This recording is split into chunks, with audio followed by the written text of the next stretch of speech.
সন্দেশখালীর কলোনি পাড়া। গত কয়েকদিন ধরে সন্দেশখালীর আবহাওয়া যথেষ্টই গরম রয়েছে, আর তার মধ্যেই আমরা এই মুহূর্তে কলোনি পাড়ায় এসেছি, যেখানে দুয়ারে রেশন প্রকল্পের রেশন দেওয়া হচ্ছে।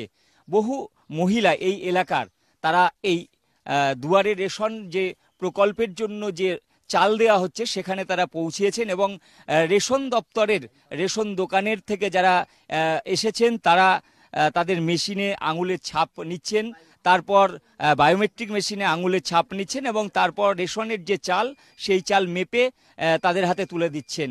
আমরা দেখতে পাচ্ছি যে মমতা বন্দ্যোপাধ্যায়ের সেই দুয়ারে রেশন প্রকল্প, সেই প্রকল্প অনুযায়ী সন্দেশখালীর এই প্রত্যন্ত গ্রামে দুয়ারে রেশন নিয়ে হাজির হয়ে গিয়েছেন রেশন দপ্তরের পক্ষ থেকে, এবং এলাকার বহু মহিলা তারা লাইন দিয়ে একেবারে ঘরের দুয়ারে রেশন পেয়ে যাচ্ছেন, এবং স্বাভাবিকভাবেই তারা জানাচ্ছেন যে ঘরের কাছে রেশন আসবে এবং তারা তাদের যে পাওনা রেশন তা তারা নিয়ে যাচ্ছেন। আজকে আয়লার চাল আর রেশনের চাল আর ওই আটা। আমাদের জমি জায়গা নিয়ে নিচ্ছে, টাকা পয়সা দিচ্ছে না, এই আন্দোলন চলছে, তাছাড়া আর কি সমস্যা। এমনি ঠিক আছে সব? এখন দিনের বেলা ঠিক আছে, রাত হলে তখন আমরা একটু ভয়ে ভয়ে থাকছি, ঘুম হচ্ছে না, যে এক্ষুনি কি গুন্ডা বাহিনী ঢুকে যাবে না কি করবে, এই সব সমস্যা। মাল যদি দেয় তাহলে নেবো, না তো নেবো না। ভয়ের আবার কি আছে, খেতে গেলে খিদে লাগলে কোনো কষ্ট নেই।